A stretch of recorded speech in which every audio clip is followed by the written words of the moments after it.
করে সেখানে নিভৃত অবকাশে তুমি সংগ্রহ করছিলে দুর্গমের রহস্য, চিনছিলে জল স্থল আকাশের দুর্বেদ সংকেত, প্রকৃতির দৃষ্টি অতীত জাদু মন্ত্র জাগাচ্ছিল তোমার চেতনাকৃত মনে।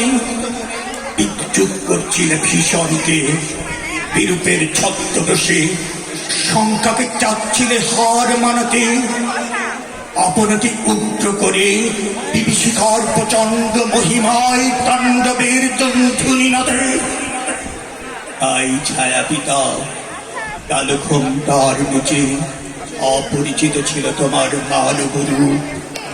উপেক্ষার আদিমতিষ্ঠিতে এলো লোহার হাত করে নিয়ে, লাভ যাদের তীক্ষ্ণ তোমার নেকড়ের চেয়ে, এলো মানুষ ধরার দল গর্ভে যারা অন্ধ তোমার সূর্য হারা অরণ্যের চেয়ে।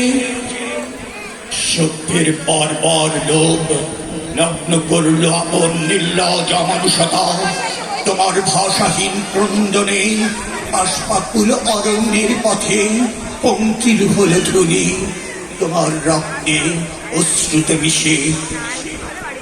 দস্যু পায়ে কাটামারা জুতোর তলায় বিভৎস কাদার পিণ্ড চিরচিহ্ন দিয়ে গেল তোমার অপমানিতের ইতিহাসে। সেই মুহূর্তে তাদের পাড়ায় পাড়ায় সমুদ্র পাড়ে চলছিল উপাসনা, সকাল সন্ধ্যায় দয়া।